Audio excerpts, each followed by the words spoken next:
Microsoft korporasiyasının sahibi Bill Gates deyir ki, yaxşı bir mühəndis olmaq istəyirsinizsə, imtahanlara hazırlaşmağa həmişə gec başlayın. Bu sizə zamanı idarə etməyi və fövqəladə vəziyyətlərdən baş çıxarmağı öyrədər. Gecəniz xeyir. 24 saata baxırsınız. Baku TV-nin studiyasında Xəyal Orucoğludur. Başlayaq əvvəlcə anonslardan.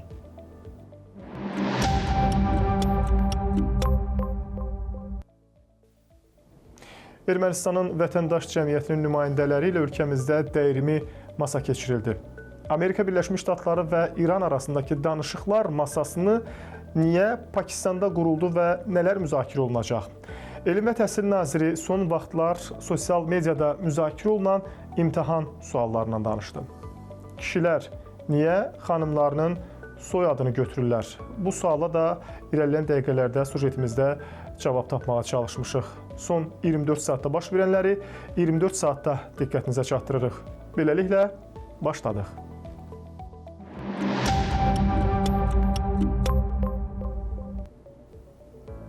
Sülh körpüsü təşəbbüsü Azərbaycan və Ermənistan vətəndaş cəmiyyəti nümayəndələri arasında dialoqu və birbaşa əlaqələri təşviq etməyə davam edir. Aprelin 10-u və 12-sində Azərbaycanda sülh körpüsü təşəbbüsü çərçivəsində Azərbaycan və Ermənistan vətəndaş cəmiyyəti nümayəndələrinin iştirakı ilə növbəti iki tərəfli dəyrimi masa keçirilib. Bu dəfə erməni nümayəndə heyəti Azərbaycana quru sərhədi vasitəsilə daxil olub. Delimitasiya və demarkasiya olunan sahədən keçərək bütün müvafiq sərhəd və pasport nəzarəti prosedurlarından keçib. Dəyrimi masada iki ölkənin vətəndaş cəmiyyəti nümayəndələri arasında dialoq və birbaşa əlaqələrin təşviqi müzakirə olunur.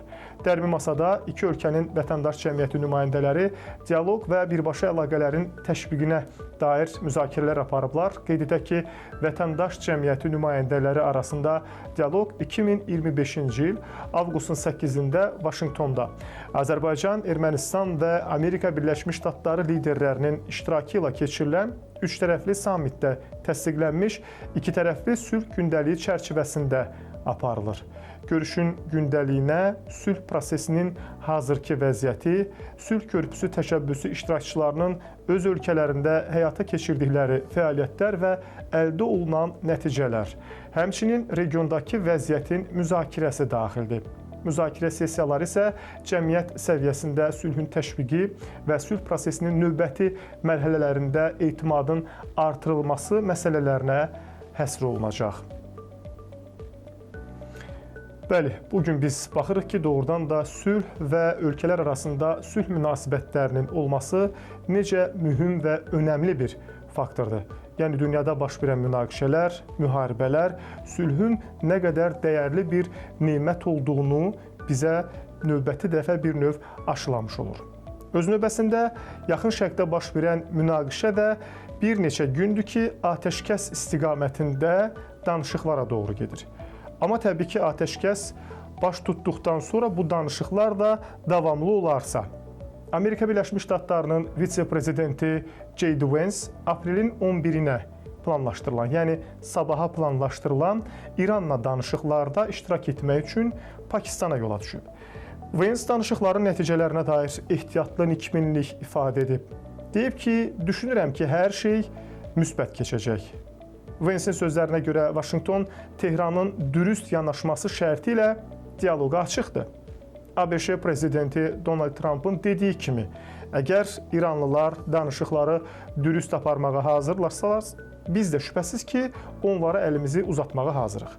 Yox, əgər bizi aldatmağa cəhd etsələr, o zaman görəcəklər ki, danışıqlar komandası buna çox da reaksiya vermir, deyə J.D. Vance bildirib. Vance həmçinin əlavə edib ki, Amerika Birləşmiş Ştatları prezidenti komandasına danışıqlardakı davranışlara dair dəqiq göstərişlər verib. İndi burada sual doğuran digər bir məsələ də var. Danışıqlar üçün məkanın niyə məhz Pakistan seçilməsi?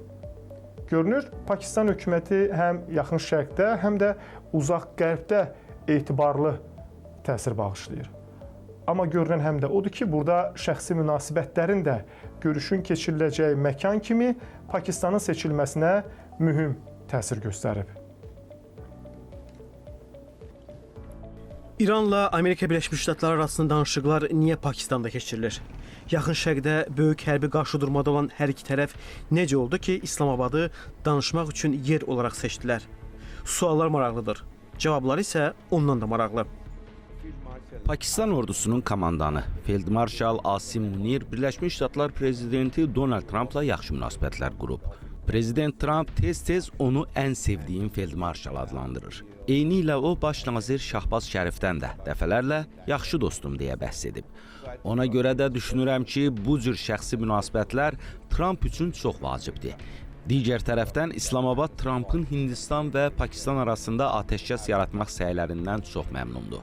Həmçinin Pakistan bir vaxtlar Prezident Trumpı Nobel sülh mükafatına təqdim etmişdi. Bəli, məsələlərə daha bir neçə istiqamət əlavə oluna bilər.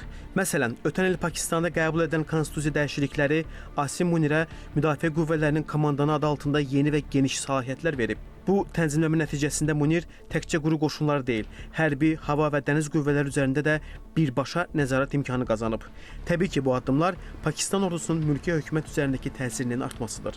Asim Munir Pakistanın daxili təhsil müəssisələrində, hərbi akademiyasında yetişsə də, Amerika Birləşmiş Ştatlarının mərkəzi komandanlığı CENTCOM-la sıx əməkdaşlıq edir və son 3 ildə qurumun rəhbəri general Michael Kurilla ilə bir neçə dəfə görüşüb. Yaddan çıxarmaq olmaz ki, Ağ Evdə Donald Trumpla xüsusi yemək ziyafətində də fəxri qonaq olub. Yəni, Vaşinqton Muniri yaxın şərqdə sabitləşdirici faktor kimi görür. Ərəb dilini mükəmməl bilən general, xüsusilə Səudiyyə Ərəbistanı, Qətər və Birləşmiş Ərəb Əmirliyi ilə strateji əlaqələrin möhkəmləndirilməsində əsas fiqur hesab olunur. Bundan başqa, danışıqlar prosesinin diplomatik tərəfini idarə edən səfir Məhəmməd Əmir adlı pərdə arxası qəhrəman da var.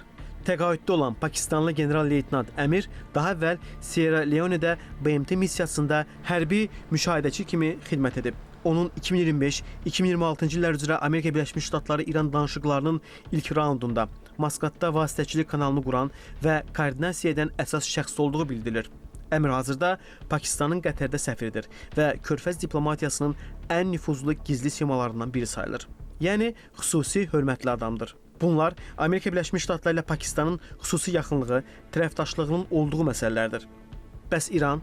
Niyə İran Pakistanın Amerika Birləşmiş Ştatları ilə müzakirə aparmaq təklifinə hə dedi? Suala cavab odur ki, İran tərəfi Pakistanlıların Amerikalılar, Səudiyyəlilər, Türklər və Çinlilərin müttəfiqləri olduqlarını bilirlər. Anlayırlar ki, onların Pakistanla işləməkdən başqa çarəsi yoxdur. Bu səbəbdən də Pakistanla çox sıx əməkdaşlıq edirlər. Amerika Birləşmiş Ştatları İran müharibəsindən əvvəlki dövrlərə baxanda hər iki ölkə rəhbərlərinin qarşılıqlı rəsmi səfərlərinin şahidi olmuşuq. Bu xoş münasibətlər fonunda isə xoş olmayacaq hadisələr senarisi də var. Pakistan bir neçə arzu olunmaz hadisələrlə qarşılaşa bilər. Bunun baş verməməsi üçün İslamabad əli qoynunda oturmamalı idi. Ən əsası odur ki, İranda rejim zəifləyərsə, ölkənin cənub-şərqində, Bəlucistan əyalətinin Sistan bölgəsində xaos olar. Bu, Pakistan üçün həqiqətən pis bir vəziyyətdir. Niyə? Çünki Pakistan artıq qeyri-sabit qərb cinahı ilə üzləşir. Hind çayının qərbindəki ərazilər, Əfqanistana bağlı təhriki, Taliban üsyançılarının təhlükələri mövcuddur. Bunun üzərinə Bəlucuların üsyanı da olsa, vəziyyət daha da gərginləşər. Pakistanlılar müxtəlif istiqamətlərdə mübarizə aparmaqda çətinlik çəkir. Daha bir məsələ. İranın ali lideri Əli Xamneyinin öldürülməsindən sonra Pakistanın şiə müsəlman icması etiraz aksiyaları keçirdi. Amerika Birləşmiş Ştatları və İsrailə qarşı şüarlar səsləndirdi. Pakistanda Amerika Birləşmiş Ştatları səfirliyinə hücumlar oldu. Bu da Pakistanın daxildə yarana biləcək qarşılığa görə narahatlığıdır. İndi isə xarici siyasətlə bağlı məsələyə baxaq. İran Səudiyyə Ərəbistanına dron, raket hücumlarını artırarsa və Səudiyyə Ərəbistanı səbr kasam daşdı, mən də cavab verəcəm deyib addımlar atarsa, Pakistan da bu işə qoşulmalıdır. Çünki bu zaman İslamabadın Ər-Riyadla qarşılıqlı strateji müdafiə müqaviləsi qüvvəyə minir. Təbii ki, Pakistan bu yolla getmək istəməz. Yəni, Pakistan ordusu üçün birbaşa döyüşə qoşulmaq yaxşı olmayan senaridir. Digər arzu olunmaz senari sulardadır. Hörmüzdə. Boğazdan keçən gəmilər Cənub və Şərqi Asiyaya həyati əhəmiyyətli məhsullar daşıyır. İran da bu boğaza nəsə etsə, hətta Pakistan gəmiləri istisna olan ölkələrdən olsa belə yenə ziyan var. Çünki Pakistanın Körfəz ölkələrinin əksəriyyəti ilə yüksək iqtisadi əlaqələri var. İran Körfəz ölkələrini hədəf alan iqtisadi təsir vasitəsindən istifadə etsə, İslamabad bunu öz üzərində hökmən hiss edəcək. Gəmilərin keçidi ilə bağlı bəzi məhdudiyyətlər, bəzi təzyiqlər hələ də olacaq. Belə olan halda yenidən boğazda ilişib qalma riskiniz həmişə var. O zaman bu vəziyyətlə üzləşmək üçün körfəzdən neftin çıxarılıb aparılması ilə bağlı güzəşt əldə etmək istəyirsiniz. Bu bir növ mükafatdan faydalanmaqdır. Eyni şey konteyner daşımaları ilə də bağlıdır. Yüksək enerji qiymətləri ciddi, uzun müddətli bir məsələ olacaq. Biz inflyasiya risklərini düşünürük. Bu risk artır. Xüsusilə inkişaf etməkdə olan bazarlar Asiyadadır. Bura sanki atəş xəttindədir. Burada enerji qiymətlərinin artmasının qarşısını almaq üçün subsidiyalar, maliyyə stimulları olacaq. Deməli, daha çox pul kütləsinə ehtiyac yaranacaq. Bax belə. İndi aydın olur ki, Pakistan niyə daha cəld hərəkətə keçərək İslamabadda İran və Amerika Birləşmiş Ştatları üçün danışıqlar stolu düzəltdi ki, gəlin danışın. Elə burada ətrafa göz gəzdirəndə, Pakistan bayrağına diqqət edəndə fikirləşirsən ki, bəlkə də heç təsadüf də deyil. Ölkənin bayrağındakı aydan, ulduzdan biri ay İranın, ulduz isə Amerika Birləşmiş Ştatlarının bayrağında var. İndi qalır yaşıl rəngə xas olan yenilənmə, münasibətlərdə inkişaf üçün addımlar atmaq. Rəqibləri yola getmək mərhələsinə gətirmək. Çox mühüm və düyün nöqtələrinin olduğu bir müzakirələrin gedəcəyi gözlənilir. Hər halda belə ehtimal olunur ki, Pakistanda danışıqların əsas başında dayanan məsələ Hörmüz boğazına nəzarət məsələsi olacaq. Və bu boğaza nəzarətlə bağlı İran tərəfinin əlində olan imkanlar və bir növ təzyiq vasitələri böyük ehtimal ki, Qərblə danışıqlarda əsas, necə deyərlər, təzyiq vasitəsi kimi irəli sürüləcək. İndi görək, nəticə və ümumiyyətlə danışıqların gedişatı nəyi göstərəcək? Məhz indiyə qədər Hörmüz boğazı əgər nəzərə alınmırdısa, İranla bağlı məsələdə danışıqlarda bu məsələ ikinci planda idisə, bu 40 gün, 41 gün davam edən bu münaqişə Hörmüz boğazını İran üçün əməlli başlı göydən düşməkdir. Sanki məhz bu münaqişə ilə İran başa düşdü ki, Hörmüz boğazını bağlamaqla Qərbə çox ciddi bir təsir göstərə bilər. Özü də bu elə bir təsir və təzyiq vasitəsi ola bilər ki, bunu nə nüvə silahı ilə, nə raketlərlə, nə də müharibə ilə etmək mümkündür. Sadəcə iqtisadi bir təzyiq. Nəzarət məndədir, mənim dediyimlə razılaşmalısan. Yeri gəlmişkən, İran parlamentinin sədri Məhəmməd Baqir Qalibaf belə bir məlumat paylaşıb. Belə bir paylaşım edib ki, deməli, Livanda atəşkəs və danışıqlar başlamazdan əvvəl İranın bloklanmış aktivlərinin azad edilməsi, bu iki məsələ danışıqlar başlamazdan əvvəl yerinə yetirilməlidir. Olmasa, danışıqlarda da təbii ki, müəyyən bir sual yaranır. Bax, Qalibafın bu paylaşımından sonra neftin qiymətində də yenidən artım müşahidə olunub və 97 dollara bir barel düşən neft indi olub, deməli, 99,6 Amerika dolları. Brent markalı neftdən gedir söhbət.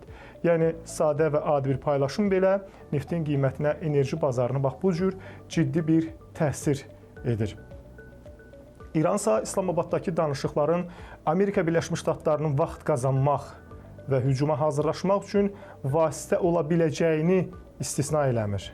Bunu isə İranın ali rəhbəri Müçtəba Xameneyi, Hindistandakı onun nümayəndəsi Əbdülməcid Hakim İlahi deyib. Bəlkə də bu danışıqlar daha çox vaxt qazanmaq, özünü yeniləmək və İrana növbəti hücum üçün daha hazırlıqlı olmaq üçün vasitədir. Əlbəttə bizimlə ABŞ arasında heç bir etimad yoxdur deyə o qeyd edib. İlahi həmçinin qeyd edib ki, İran Vaşinqtonun niyyətlərindən şübhələnsə də gözlənilən danışıqların uğurla başa çatacağına və hərtərəfli razılaşmanın bağlanacağına da ümidlidir. Hərtərəfli atəşkəsə nail olmaq, uğurlu razılaşmaya gəlmək istəyirik. Buna nail olmağa çalışırıq. Amma şübhələr var. Çünki arada etibar yoxdur. Ümid edirik ki, istədiklərini, edə bilmədiklərini başa düşüblər deyə Xameneyinin Hindistandakı nümayəndəsi qeyd edib. Əslində, yanaşma və mövqe açıqdır, aydındır. Amma doğrudan da görəsən Amerika Birləşmiş Ştatları və Qərb o məsələdə, yəni yanlış etdiklərini və ya istədiklərini edə bilmədiklərini başa düşüblərmi? Bax, bu özü ciddi bir sual doğurur. Çünki hər iki tərəf özünü qalib gəlmiş tərəf kimi bu danışıqlarda bu masa ətrafında müzakirəyə qoşur və belə başlayır müzakirələrə. İndi bax, hərə özünü qalib hesab etdiyi bir vaxtda bu danışıqların nəticəsi və bəhrəsi olacaqmı? Çox ciddi suallar yaradır. Bu arada, bu əsnada, yəni atəşkəslə bağlı danışıqlar, daha doğrusu atəşkəsin davamında sülh istiqamətində müəyyən danışıqlar, müəyyən razılaşmaların olduğu bir vaxtda İsrail Livana hücumları dayandırmaq niyyətində deyil.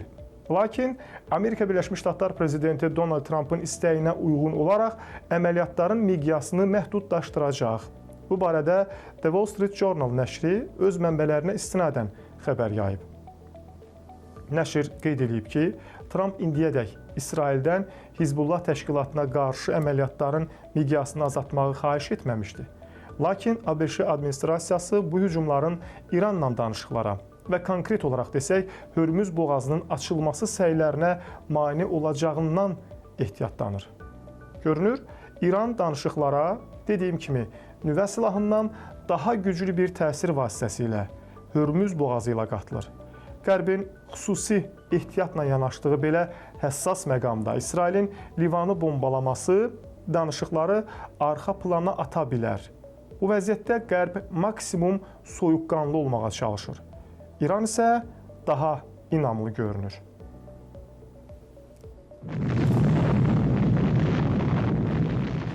Amerika Birləşmiş Ştatları və İran arasında gərginlik yeni mərhələyə qədəm qoyur. Bir tərəfdə diplomatiya cəhdləri, digər tərəfdə isə hər an alovlana biləcək münaqişə riski. ABŞ-nin keçmiş dövlət katibi John Kerry'nin açıqlaması bu kontekstdə diqqət çəkir. Onun sözlərinə görə son 20 ildə 3 Amerika prezidenti Barack Obama, George Bush və Joe Biden İsrailin baş naziri Benyamin Netanyahunun İrana zərbə endirmək təklifi rədd edib. Bu fakt Vaşinqtonun ənənəvi olaraq İranla birbaşa hərbi toqquşmadan yayınmağa çalışdığını göstərir. Lakin Kerry vurğulayır ki, sələflərindən fərqli olaraq Donald Trump bu senariyə açıq olan yeganə prezident kimi seçilib.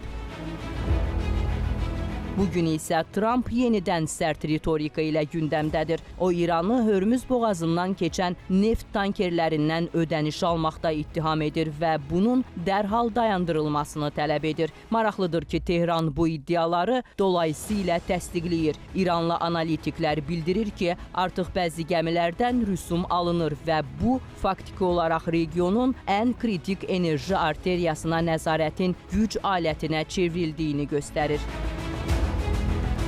Hörmüz boğazı məsələsi təsadüfi deyil. Qlobal neft ticarətinin böyük hissəsi məhz bu dar su yolundan keçir. Bu marşrutun bağlanması və ya məhdudlaşdırılması isə dünya iqtisadiyyatı üçün ciddi şok deməkdir. Hazırda yüzlərlə gəmi Fars körfəzində gözləmə vəziyyətindədir və bazarlarda qeyri-müəyyənlik artır. Bütün bunların fonunda diqqətlər Pakistana yönəlib. İslamabadda ABŞ və İran arasında keçiriləcəyi gözlənilən danışıqlar müharibədən sonra ilk ciddi diplomatik təmas kimi qiymətləndirilir. ABŞ nümayəndə heyətinə vitse-prezident J.D. Vance, İran tərəfinə isə parlament sədri Məhəmməd Baqir Qalibaf və xarici işlər naziri Abbas Ərakçi rəhbərlik edəcək. Lakin danışıqlar masasında tərəfləri birləşdirən deyil, ayıran məsələlər daha çoxdur. Vaşinqton İranın nüvə proqramının tam məhdudlaşdırılmasını, zənginləşdirilmiş uranın təhvil verilməsini və hərbi potensialın zəiflədilməsini tələb edir. Tehran isə əksinə nüvə zənginləşdirmə hüququnun tanınmasını, sanksiyaların ləğvini və müharibə ziyanına görə kompensasiya istəyir. Ən kritik mübahisə nöqtələrindən biri isə Livandır. İran atəşkəsin Hizbullahı da əhatə etdiyini bildirir. ABŞ və İsrail isə bunu qəti şəkildə rədd edir. İsrailin Livana son hava zərbələri artıq yüzlərlə insanın ölümünə səbəb olub və bu, onsuz da kövrək olan atəşkəsi sual altına alır. Bütün bu ziddiyyətlər fonunda əsas sual dəyişməz olaraq qalır. Tərəflər ortaq məxrəcə gələ biləcəkmi? Vaşinqton optimist görünməyə çalışır. Donald Trump danışıqlarla bağlı çox ümidli olduğunu desə də, eyni zamanda İrana qarşı sərt təzyiq alətini saxlayır. Tehran isə ictimai ritorikada özünü qalib kimi təqdim edir və geri addım atmaq niyyətində olmadığını nümayiş etdirir. Analitiklər hesab edirlər ki, İslamabad görüşü yekun razılaşmadan çox uzun və çətin danışıqlar prosesinin başlanğıcı ola bilər. Əgər tərəflər minimum anlaşma nöqtəsi tapa bilməsə, bu yalnız diplomatiyanın iflası yox, həm də yaxın şərqdə yeni və daha geniş miqyaslı müharibənin başlanğıcı anlamına gələ bilər. Hazırda Hörmüz boğazında sıxışan gəmilər kimi qlobal siyasət də sanki dar bir keçiddə qərar anını gözləyir və alınan nəticə yalnız yaxın şərqin deyil, bütün dünyanın taleyini dəyişəcək.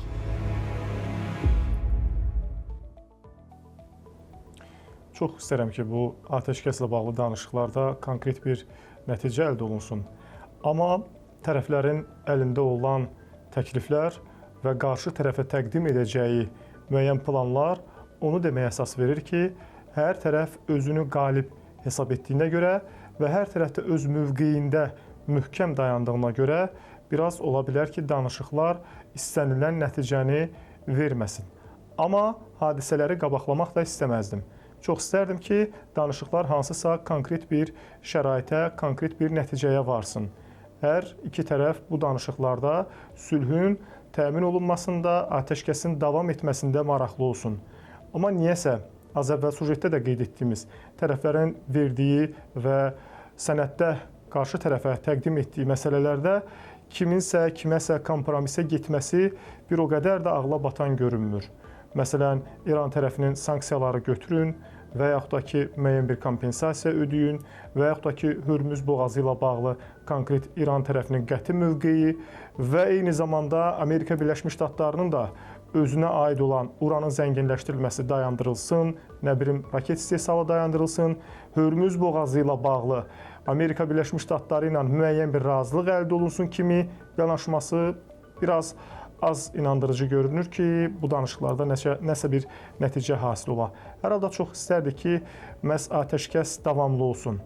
Bu əsnada isə İran İsraili Livanda hərbi əməliyyatları dayandırmağa məcbur eləyib. Bu barədə anonim bir mənbə Press TV-yə bildirib. Mənbənin sözlərinə görə İran Livana hücumların dayandırılmasını danışıqların keçirilməsinə tələb kimi irəli sürüb. Biz az əvvəl Financial Times-ın da eyni zamanda Wall Street Journal-ın da məlumatında da bunu görmüş olduq. Mənbə deyib ki, İran nümayəndə heyətinin İslamabada səfəri İsrailin Livana hücumlarına görə bir neçə dəfə təxirə salınıb. Vurğulanıb ki, danışıqların davam etdirilməsi İsrailin Livana hücumlardan çəkinməsinə bağlıdır. Mənbə İsrailin Livana hücumlarını bərpa edəcəyi təqdirdə Pakistanda Amerika Birləşmiş Ştatları ilə danışıqların dərhal dayandırılacağını vurğulayıblar. Görünür elə ora gəlməmişdən qabaq verilən məlumatlarda da belə anlaşılır ki, məhz Amerika Birləşmiş Ştatlarının müəyyən təzyiqi nəticəsində İsrail hələ ki Livanda və konkret olaraq Hizbullaha qarşı hansısa bir əməliyyatların aparılacağı ilə bağlı bir fasilənin olduğuna dair məlumatlar paylaşılır. Bizimsə dünyadan paylaşdığımız və təqdim etdiyimiz məlumatlar hələ ki bunlar idi. Biraz da sosial xəbərlərlə davam edək.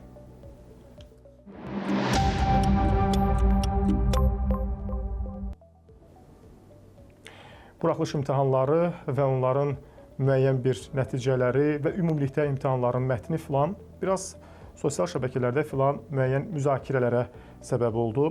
Danışıldı, mütəxəssislər, ekspertlər və rəsmi qurumlar da məsələ ilə bağlı açıqlama verdilər.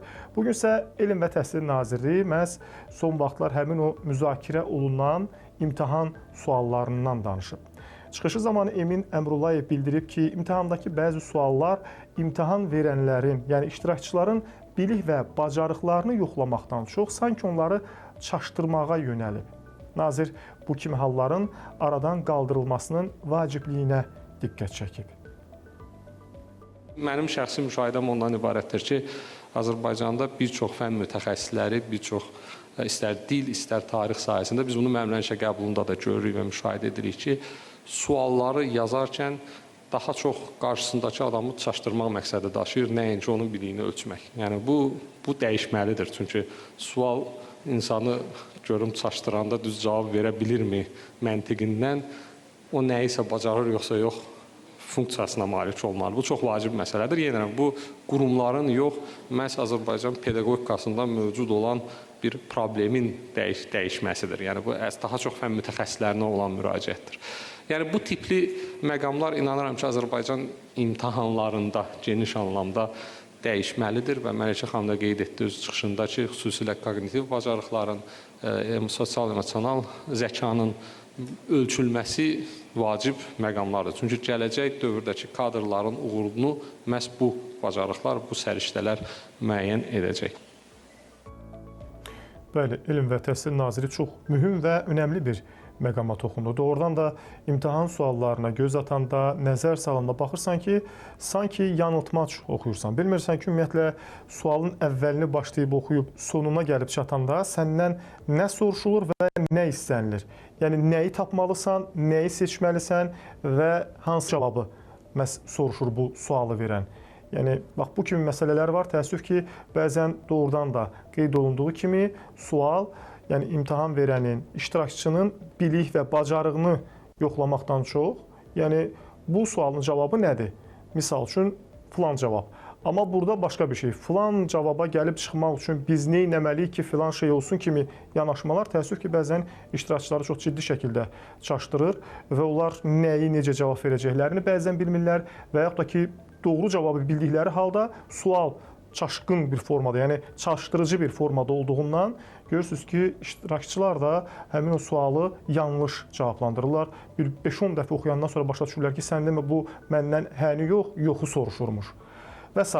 Hər halda Təhsil Naziri, Elm və Təhsil Naziri bu məsələyə xüsusi diqqət ayırdı və ümid edirik ki, növbəti imtahanlarda istər buraxılış olsun, istər digər imtahanlar olsun, bax bu nüans nəzərə alınacaq. Yəni şagirdlərdən, abituriyentlərdən konkret bilik və bacarıq soruşulacaq. Yoxsa belə yanıltmac tipli suallar olmayacaq. Təhsildən söz düşmüşkən Gəncə şəhəri Mir Cəlal Paşayev adına 39 nömrəli tam orta ümumi təhsil məktəbində dərs zamanı şagirdlərin ailələrini təhqir etdiyi deyilən müəllimlə bağlı Əmək Məcəlləsinə uyğun olaraq müvafiq tədbir görülüb. Bu barədə Gəncə Daşkəsən Regional Təhsil İdarəsindən bildirilib. Qeyd edilib ki, sosial şəbəkələrdə sözü gedən məktəbin müəllimi Tünzalə Qasımovanın dərs zamanı əvvəlcə azyaşlı şagirdlərdən birini, daha sonra isə sinifdə oxuyan uşaqların ailələrini təhqir etdiyi ilə bağlı səs yazısı yayılıb. İdarədən vurğulanıb ki, yayılan səs yazısı ilə bağlı müvafiq araşdırma aparılıb. Araşdırmanın çərçivəsində mütəxəssislər məktəbin şagird və valideynləri ilə görüşüblər və məsələ ətraflı şəkildə müzakirə olunub. Bildirilib ki, səs yazısında adı hallanan müəllimlə bağlı Əmək Məcəlləsinə uyğun olaraq müvafiq tədbir görülüb. İndi o müvafiq tədbir deyəndə nə edilib, o tərəfi açıq qaldı, daha doğrusu bağlı qaldı, məlum olmadı konkret olaraq nə iş görülüb, amma nəsə bir tədbir görüldüyü məlumdur. Ümumiyyətlə, müəllim uşaqları və yaxud da ki, uşaqların valideynlərini niyə təhqir etməlidir? Bu da ayrıca bir mövzudur. Biz məktəbdə təkcə təhsil almağa getmirik, həm də oradan təlim və tərbiyə almağa gedirik. O tərbiyəni biraz evimizdə, biraz da məktəbdə almış oluruq. Yəni, o tərbiyəni bizə verənlər həm də ilk növbədə valideynlərimizdən sonra müəllimlərimiz olur. Müəllimlərimizdən də təəssüf ki, belə təhqir eşidəndə, onlar bizi və yaxud da ki, hələ üstə gəl valideynlərimizi də təhqir edəndə, onda bunun harası təlim və ya tərbiyə oldu ki, hər halda yəqin ki, digər bu kimi və bu düşüncədə olan müəllimlər üçün də müəyyən bir dərs olar ki, şagirdlə onu bir pedaqoq kimi davranmaq lazımdır. Yoxsa sadəcə küçədəki kimi və yaxud da ki, ümumiyyətlə müəllim adına yaraşmayan bir formada deyil. Davam edirik. Başqa bir mövzu, başqa bir xəbərlə. Sakinlər tez-tez MTK-lardan mənzil tikinti kooperativlərindən narazılıq eləyirlər. Əslində onların gətirdiyi arqumentlər də, narazılıqları da bir çox hallarda haqlıdır. Daha bir MTK ilə sakinlər arasında problem yaşanıb. Məsələ burasındadır ki, vətəndaşlar binanın idarə edilməsindən şikayətçidirlər. Onların sözlərinə görə vaxtında kommunal xidmətlərin haqlarını tikinti şirkətinə versələr də MTK aidiyyəti qurumların borclarını ödəməyib. Bu səbəbdən də gah lift işləmir, gah qaz gəlmir, gah işığı kəsirlər. İndi məsələni araşdırmışıq. Görək MTK bu iddialara nə cavab verib?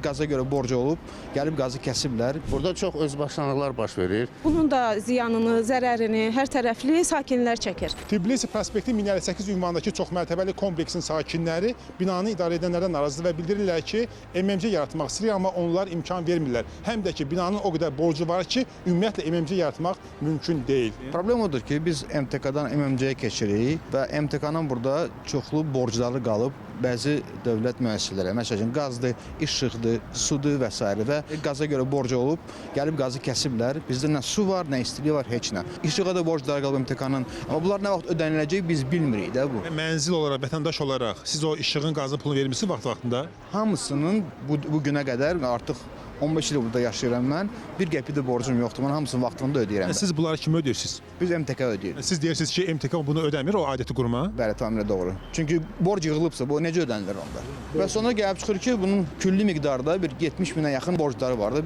Hansı MTK? İşıq İnşaat MTK. Problemlərə görə, sakinləri dinləmədiklərinə görə, problemlərimizə məsuliyyətsiz yanaşdıqlarına görə artıq bizim sakinlər qərara gəldi ki, MMC-yə tabe olaq. Və fevral ayından Ədliyyə Nazirliyinin təsdiqləmiş qərarı ilə bizim artıq Nəsimi 65 MMC təsdiqləndi. Bundan sonra MTK təlim-təslim işlərini etmir. Azərqaza, Azərsuya, Azərishiğa külli miqdarda borc öhdəlikləri yaranıb və bunu da sakinlərin üzərində qoyublar. Bunun da ziyanını, zərərini hər tərəfli sakinlər çəkir. Pulumuzu qaydasında verməyimizə baxmayaraq, işıq MTK, MMC bilmədiyimiz bir şəkildə pulun mənimsənilməsimi, yoxsa başqa bir şəkildə borclar vaxtında ödənilməyib. Biz də onun üçün dəfələrlə belə problemlər yaşamışıq ki, yəni qaz kəsilir, ev soyuyur, isti su olmur və s. bu problemləri yaşayırıq. Burada çox özbaşınalıqlar baş verir. Lifti söndürür cəmaatı incitmək üçün. Sonra qazı söndürür, deyir ki, tam qaz idarəsindən gəldi, söndürdülər. Cəmaat susuz qalır, istiliksiz qalır. Böyük bir borclar yığılıb. Bu MTK-nın sakinlərin borc quyusuna salıb bu adam. Nə qədər mənzil var? Yəni nə qədər mənzilə bu pullar yığılır? Deməli 309 mənzil var. Ondan da başqa görürsüz burada birinci, ikinci mərtəbələrdə obyektlər var. Bunların hamısından pul yığılır. Bu pullar hamısı da yəni düzgün xərclənmir, hə? Qəbzi verməlidir pulu nağd götürəndə. MTK-nın bank hesabı olmalıdır. Vəsaitlər gəlib orada bank hesabına oturmalıdır. Bu hamısından nağd yığır, saxta bir dənə də kvitansiya verir cəmaata. Ən azı bir 20 min əgər yığılırsa burada servis pulu, ona vergilərdə göstərir ki, 3 min verilib. Burada dövlətdən də vergi gizlənilir. Dövlət vergi xidməti gəlib burada sənədli təftiş aparsınlar. Ortaya çıxacaq bu bütün mənimsəmələr. Pullar yığılmır ki, biz qaza, Azərişığa ödəniş olunmur vaxtında. Sakinlərə siyahıda vermişik, kimə nə qədər hara borcluyuq və kimdən nə qədər alacağımız var. Məsələn, vaxtında versələr də bir problem olmazdı. Orada elə var ki, 3 min, 4 min borc olanlar var, 7 min borclu olanlar var. 2019-da mən qəbul alan kimi hər yerə elan vurmuşam ki, gəlin məndən bunu təhvil aldı. Heç bir gəlib almadı. Başqa şirkət getmişdim, onu da istəmədilər. Mən də köməkləmişəm ki, buna 3 MMC yaratsınlar. Mən də təhvil verim. Təhvil zamanında da proseslər olurdu, borc olur. Yəni bu borc nə qədərdir təxminən siz deyirsiniz ki? Sakinlər hamısı borcdan məlumatlardır. Vətəndaşlar deyir ki, o borc yaranıb sizə görə, yəni biz vermişik vaxtında. Versəydi, onların qabağında siyasi olmazdı. Köhnə borclar da özü də bilir nəyə görədir, bizə aidiyyəti yoxdur. Bütün sakinləri dinləyir, hamı ödənişini eləyir, öz başınaçılıq baş alıb gedir. Nə texniki baxış var, nə liftlər işləyir. Lift şirkətini çağırmışıq, onlarla müqavilə bağlayacaq. Onlar gəlib deyirlər ki, bəs müqavilə işə başlamaq istəyirik. Bunlar təhvil vermirlər bizə. O deyir ki, mən çoxdan verirəm, belə vermir.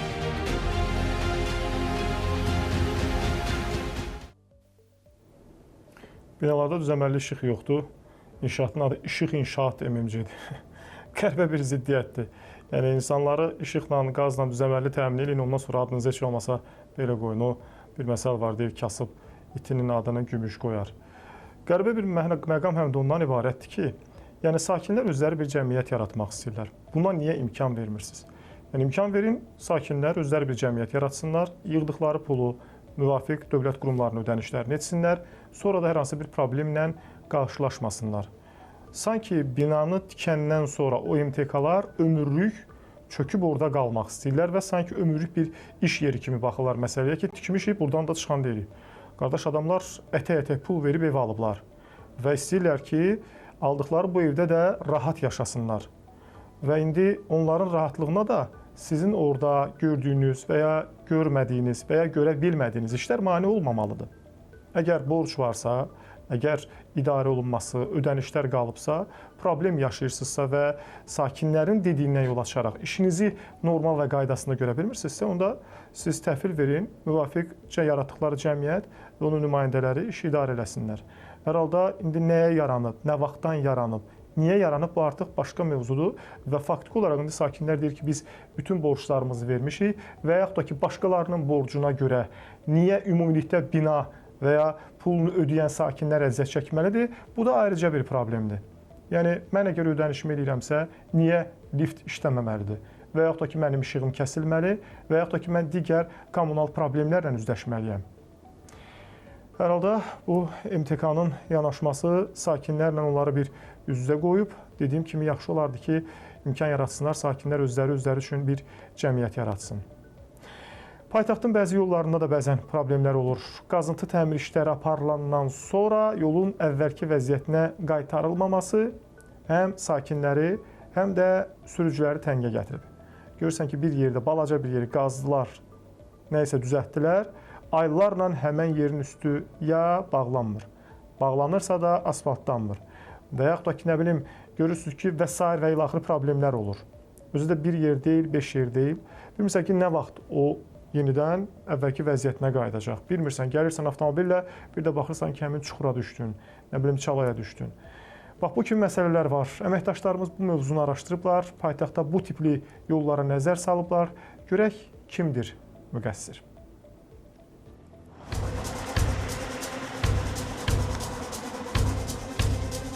Yollar bərbad gündədir. Gidib çıxmaq olmur. Valla maşınımı sınır, sapsas da çox bahadır. 2-ci ildir ki, belə bərbad vəziyyətdə əvvəldən axıra kimi. Sabunçu rayonunun Bakıxanov qəsəbəsi Eldar Xəlilov küçəsinin sakinləri qaynar xəttimizə müraciət edərək bildirirlər ki, yaşadıkları ərazidə gördüyünüz bu yolda bir müddət əvvəl qazıntı təmir işləri aparıldıqdan sonra yol əvvəlki vəziyyətinə qaytarılmayıb. Demək olar ki, geniş yolun gördüyünüz kimi bir hissəsi tam yararsız vəziyyətdədir. Bu da sakinlərlə yanaşı avtomobillərin gediş-gəlişində çətinliklər yaradır. Yol 2 ildir belədir, 2-ci ilə keçib, gəlib baxan yoxdur. Valla belə millət hamı əziyyət çəkir. Su olanda, yağış yağanda heç burada keçmək mümkün olmur. Bu yollar pis gündədir bütün hər tərəfdə. Zəhmət olmasa müraciət edirik, buraları düzəltsinlər. Bir ildən çoxdur bu vəziyyətdəyik. Düzəlmir də, yollarımız düzəlmir. Bütün günü suyun içində, palçığın, daşın. Maşınlarımız da hamısı xarab olur. Yollar bərbad gündədir. Gidib çıxmaq olmur. Gündən başını yığdırıq da, başını uzatdıq. Dağılıbdır yollar, baxın, xahiş edirəm. Aidiyyəti qurumlar kömək eləsinlər bizə. Valla maşınımız sınır, sapsas da çox bahadır. Ona görə çox əziyyət çəkirik biz yollarda. Məsələni aydınlaşdırmaq məqsədi ilə Avtomobil Yolları Dövlət Agentliyinə sorğu ünvanladıq. Qurumdan bununla bağlı İri Şəhərlərin Birləşmiş Su Təchizatı Xidmətinə müraciət etməyimiz gərəkdiyi bildirildi. İri Şəhərlərin Birləşmiş Su Təchizatı Xidmətindən deyildi ki, sözügedən ünvanda asfalt qatının bərpası üçün müvafiq quruma sifariş verilib. Yaxın günlərdə ərazidə asfalt qatı bərpa ediləcək.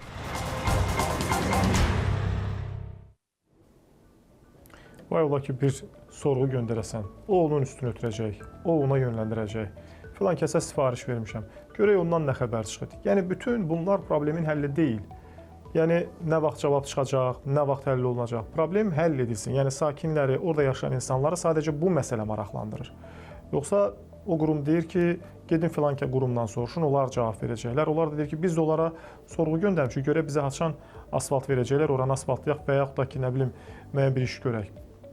Bu isə əlbəttə ki, dediyimiz kimi çıxış yolu deyil. Təəssüf ki, bu cür hallarla biz də media olaraq qarşılaşırıq və sakinlər də bax bu cür çətin vəziyyətdə qalırlar. Aylarla, bəlkə də illərlə bir yer, bir qazılan ərazi düzəlmir ki, düzəlmir. Hər dəfəsində də bax belə avtomobillər gəlib oradan az qala bir-birini sürtə-sürtə keçməli olurlar. Başqa bir maraqlı xəbərlə davam edəcəyik. 24 saata baxırsınız. Ola bilər ki, gələcəkdə xalqın kişiləri arvadın soyadına keçir. Sən hələ də dədənin soyadında qalmısan kimi sosial problemlərlə qarşılaşaq. Ola bilər, gələcəkdə belə bir problem olsun. Çünki Azərbaycanda maraqlı bir sosial tendensiya müzakirələrə səbəb olub. Heç demə, son məlumatlara görə nikah zamanı xanımının soy adını qəbul edən kişilərin sayı kifayət qədərdir və özü də açıqlanıb. Statistik rəqəmlər göstərir ki, bu hal nadir olsa da, amma cəmiyyət üçün tamamilə qeyri-adi sayılmır. Bəs kişilər niyə bu addımı atır? Bu seçim cəmiyyətdə necə qarşılanır? Gəlin, sujetə baxaq. Bir kişi xeylağı niyə qadın soyadına keçsin ki? Yəqin qadından nəsə daha yaxşıdır, familiyası, soyadı yəqin yaxşıdır ki, qəbul eləyir də, nə bilim. Bəlkə sahiblənmək istəyir. Azərbaycanda ənənəvi olaraq qadınlar ailə qurduqdan sonra həyat yoldaşının soyadını qəbul edirlər. Lakin son illər bu ənənədə müəyyən dəyişikliklər müşahidə olunur. Ədliyyə Nazirliyinin məlumatına görə 2026-cı ilin ilk 3 ayında 6 kişi nikaha daxil olarkən həyat yoldaşının soyadını götürüb. Nə bilim, indiki yəqin kişilər keçirir, bilmirəm valla. Biz indi qədimidən qalmışıq da, ola bilər. Qadınların soyadına keçiblər. Məncə keçməməlidir. Siz keçməzdiniz? Xeyr, keçməlidir.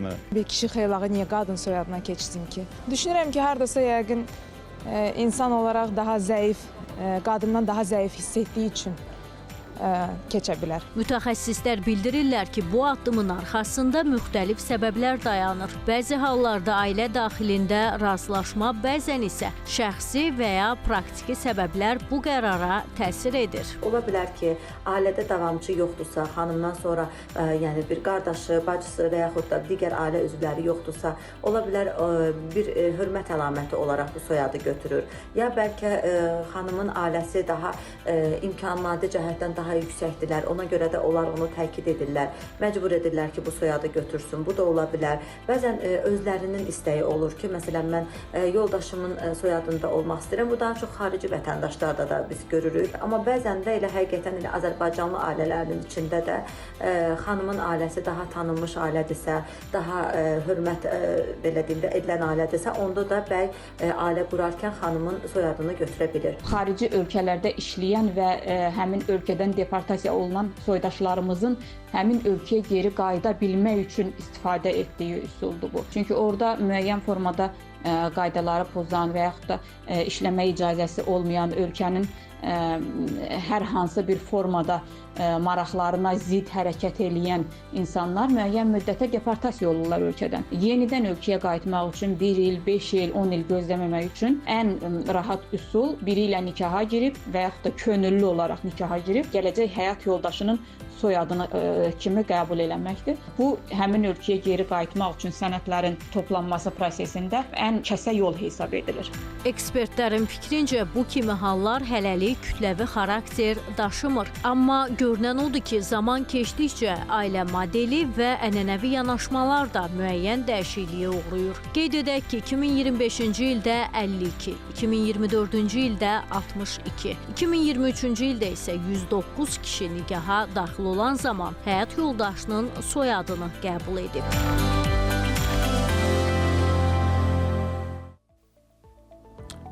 Kişidir, özü bilər kimin soyadını daşıyır. Maraqlı bir məsələ əslində sosiologumuzun yanaşdığı məsələnin bu tərəfi əslində daha ağlabatan hesab olunur. Ola bilər ki, müəyyən bir sənədləşmə ilə bağlansın, bir problem yaransın başqa ölkələrdə və şəxslər bu yolla o deportasiya məsələsindən və yaxud da ki, o digər bu kimi məsələlərdən yan keçmək üçün onu bir növ geri qayıtmalarını daha qanuni formada həyata keçirmələri üçün ola bilsin belə bir addım atsa, bu daha ağlabatandır. Amma niyəsə bilmirəm, ağlım kəsmir ki, məsələn, psixologumuz qeyd etdi ki, daha deyək ki, varlı ya da imkanlı şəxsin qızı ilə evlənən şəxs gedib onun soyadını götürür və yaxud da ki, və s. bu qəbildən olan nələrsə. Biraz onları tam da ağlım kəsmədi, amma hər halda bəlkə də var, bəlkə də ola bilər, amma 104, yəni 100 nəfərdən çox şəxs bax bu soyad məsələsində öz ata soyadından imtina edib, keçib qaynata soyadına. 100 demişkən, 2025-ci ildə dövlət büdcəsinə ən çox vergi ödəyən 100 şirkətin də adı məlum olub. Deməli, siyahıda ilk yerlərdə daha çox dövlət şirkətləri, həmçinin neft, qaz sahəsində fəaliyyət göstərən müəssisələr yer alıb. Halbuki ötən il ölkə iqtisadiyyatında özəl sektorun, həmçinin ümumi daxili məhsul istehsalında qeyri-neft sektorunun payı kifayət qədər böyükdür. Səbəbini indi araşdırmışıq. Sıradakı sujetimizdə buna ətraflı nəzər salmış olacağıq. Burada rentabellik o qədər də yüksək deyil. Əsasən mənfəət marjası daha aşağıdır. Dövlət Vergi Xidməti 2025-ci ildə dövlət büdcəsinə ən çox vergi ödəyən və bu məlumatın ictimaiyyətə təqdim edilməsinə razılıq verən 100 vergi ödəyicisinin adını açıqlayıb. Maraqlıdır, 2025-ci ildə ölkə iqtisadiyyatında özəl sektorun payı 80%-dən çox. Həmçinin ümumdaxili məhsul istehsalının 70%-dən çoxunu qeyri-neft sektoru təşkil etsə də, ən çox vergi ödəyən müəssisələrin siyahısında ilk yerlərdə daha çox dövlət şirkətləri, həmçinin neft-qaz sahəsində fəaliyyət göstərən şirkətlər yer alıb. İqtisadçı Xalid Kərimli deyir ki, bunun əsas səbəbi neft-qaz şirkətlərin digərləri ilə müqayisədə daha çox mənfəətlə fəaliyyət göstərməsidir. Neft-qaz sektorundakı məhsullar dünya bazarında satılır və burada xüsusən də son illər yüksək qiymətlər formalaşıb, neftin qiymətləri yüksəkdir və baha qiymətə satılması isə mənfəətlilik və əlavə dəyər baxımından neft-qaz sektorunun dominant olmasına gətirib çıxarır, yəni üstün mövqedə olmasına gətirib çıxarır. Sahənin gəlirli olması, mənfəətli olması da onun imkanlarını genişləndirir, işçilərinə daha yüksək əmək haqqı verməsinə gətirib çıxarır və ümumiyyətlə bu istiqamətdə rahat fiskal imkanların formalaşması daha çox vergilərin verilməsinə gətirib çıxarır. Qeyri-neft sektoru isə əsasən bu sektorda kiçik və orta biznes daha çox pay alıb və burada rentabellik o qədər də yüksək deyil. İqtisadçı Eyyub Kərimli də bu fikirlərlə razıdır. Qeyri-neft sektora ödəyimdə böyük paya malik olsa da, bu sektor əsasən ticarət, xidmət, kənd təsərrüfatı və kiçik və orta biznes sahələrindən ibarətdir ki, burada da əsasən mənfəət marjası daha aşağıdır. Qeyd edək ki, Dövlət Vergi Xidmətindən vurğulanıb ki, sözgedən siyahı hazırlanarkən büdcə təşkilatları nəzərə alınmayıb. Bir sıra ölkələrdə, məsələn, elə çox uzağa getməyək, qardaş Türkiyədə ən çox vergi ödəyicisi olmaq həmin şirkət üçün bir baş ucalığı sayılır və şirkətlər qeyd edirlər ki, məsələn, mən bugün ölkəmdə ən çox vergi ödəyicisi olaraq ilk yerdəyəm. Bunu bir fəxarətlə qeyd edirlər, yəni bunu dövlət büdcəsinə, dövlətə verdikləri bir xeyir kimi dəyərləndirirlər. Bu əslində məntiq etibarıyla da belədir. Hər halda biz çox arzu edərdik ki, irəliləyən zamanlarda özəl sektorunda bu sahədə payı daha çox olsun və bir növ ən çox vergi ödəyicisi mənəm. Yəni mən daha çox işləmişəm, daha çox qazanmışam ki, daha çox da vergi vermişəm yanaşması ilə ümid edirik ki, gələcəkdə bizdə də belə özəl şirkətlər olacaq və fəxr və fəxarətlə dövlətin vergi siyasətində uğurlu bir addım atdığını qeyd edəcəklər. Bizim isə qeyd etdiklərimiz və göstərdiklərimiz bugün üçün və bu həftə üçün bunlar idi. 24 saatda sizinlə mən Xəyal Orucoğlu idi. Yeni gündə yenidən görüşmək ümidi ilə hələlik.